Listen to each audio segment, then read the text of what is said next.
Hello everyone, welcome to today's video. Today we'll be discussing the topic, the meaning of our lives. Watch the whole video to find out what meaning life holds for each of us. Who are we? The journey to find the meaning of life. Imagine this. One day you wake up and suddenly realize that your entire life is moving very fast. You were born. You grew up. You went to school. You started working.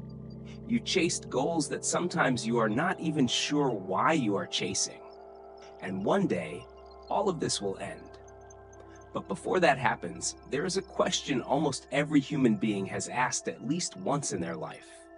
Who am I? Where did I come from? And after everything, where will I go? Maybe this question could completely change the way you see your life. Chapter 1. The question that has followed humanity. For thousands of years, humanity has been haunted by one simple question. Who am I? It sounds simple, but the more you think about it, the deeper it becomes. When we are children, we rarely think about such things. Children live in the present moment. They play, explore, and laugh easily. But as we grow older, life becomes more complicated. We have to make decisions, we face failures, we watch people we love slowly disappear from our lives. And in the quietest moments, that question begins to appear. What is the meaning of all this? The Greek philosopher Socrates once said something very famous. The unexamined life is not worth living. That does not mean we must all become philosophers, but it reminds us that there are questions in life worth stopping for. Chapter 2. The journey of a human life. Look at the journey of a human being. We are born without choosing it. No one asks whether we want to exist or not. We simply appear. Then we grow up in a family, within a culture, inside a society. These things slowly shape who we become. We are taught what is right. We are taught what is wrong. We are taught what success looks like. But very rarely does anyone teach us how to answer a very basic question. Who are we in this world? We spend decades learning how to earn money. Yet we spend almost no time learning how to understand ourselves.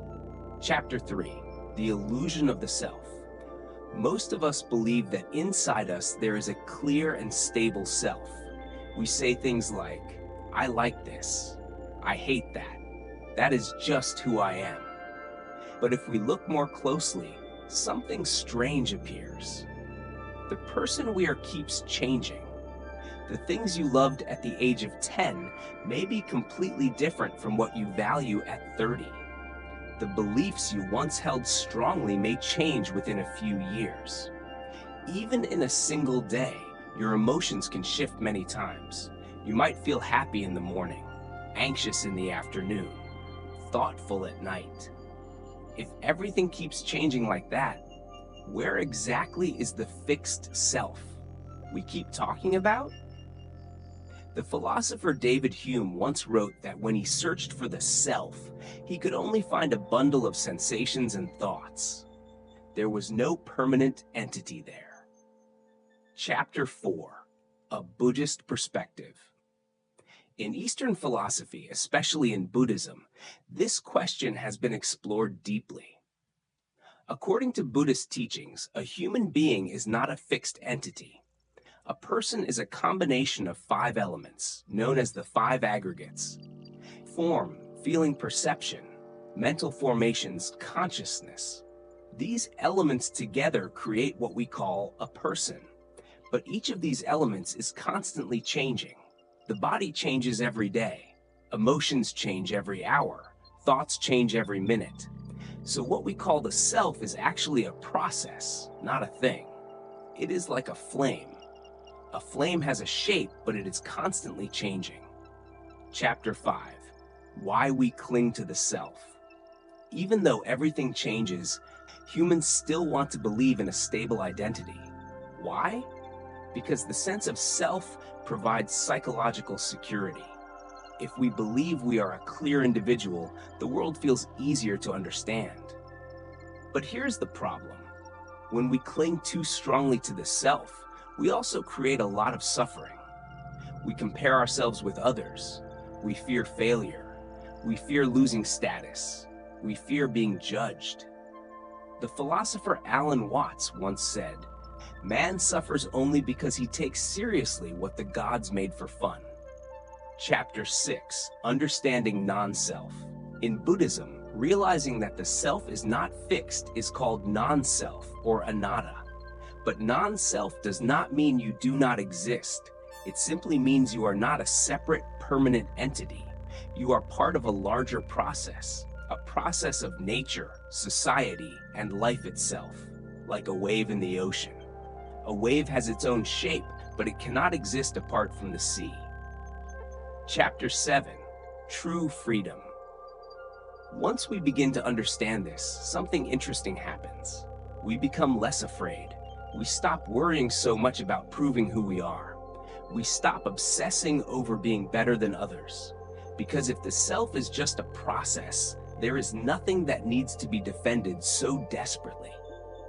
The ancient philosopher Lao Tzu once wrote, "When you let go of who you are, you become who you might be."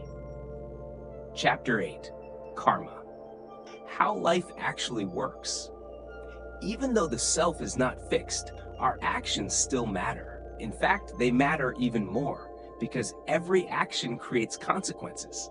If you plant seeds of anger, you harvest stress. If you plant seeds of kindness, you harvest peace. There is a famous line in the Dhammapada, "Mind precedes all things." This means everything begins with the mind. Chapter 9, Living More Wisely. When we realize that life is short and the self is temporary, we begin to live differently. We appreciate time more. We become less angry. We compete less. And we begin to care more about things that truly matter. Love, kindness, inner peace.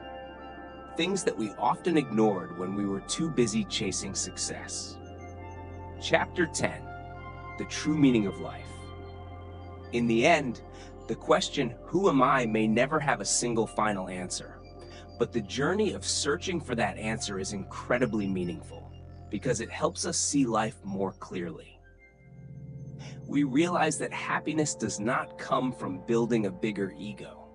Happiness comes from understanding and letting go of it.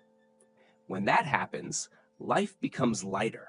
We no longer live just to prove who we are. We live to experience, learn, and love. And perhaps the meaning of life is not about discovering who we are, but about discovering how we choose to live every moment of our journey. Easy English Daily.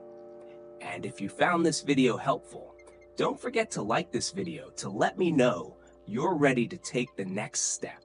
Share it with your friends, subscribe to my channel, and hit the bell icon so you never miss a video that could change your life.